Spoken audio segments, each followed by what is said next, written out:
Want to know how to hide thread replies with custom word filters? Hello everyone, I'm Jasmine from Take My Life, and today I'll walk you through the process of how to hide thread reply with custom word filters. It's pretty simple and quick, so let's get started with the video.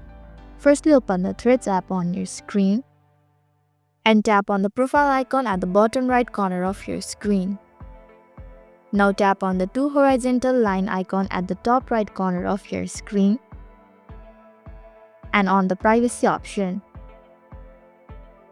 Select the hidden words right above the profile you follow. Furthermore, under the offensive board and phrases section, tap on the on button to filter and hide the messages or replies that are offensive.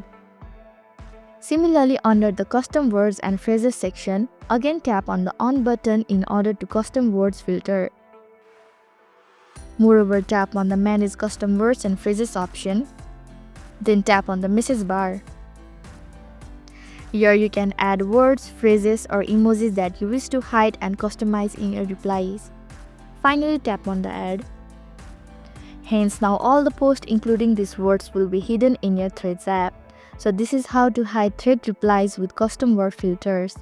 Thank you for watching Take My Life. I hope this video was helpful. If it was, then hit the like button and comment down if you have any questions or feedback. Also, if you are new to our channel, please subscribe and hit the bell icon so that you don't miss our upcoming videos.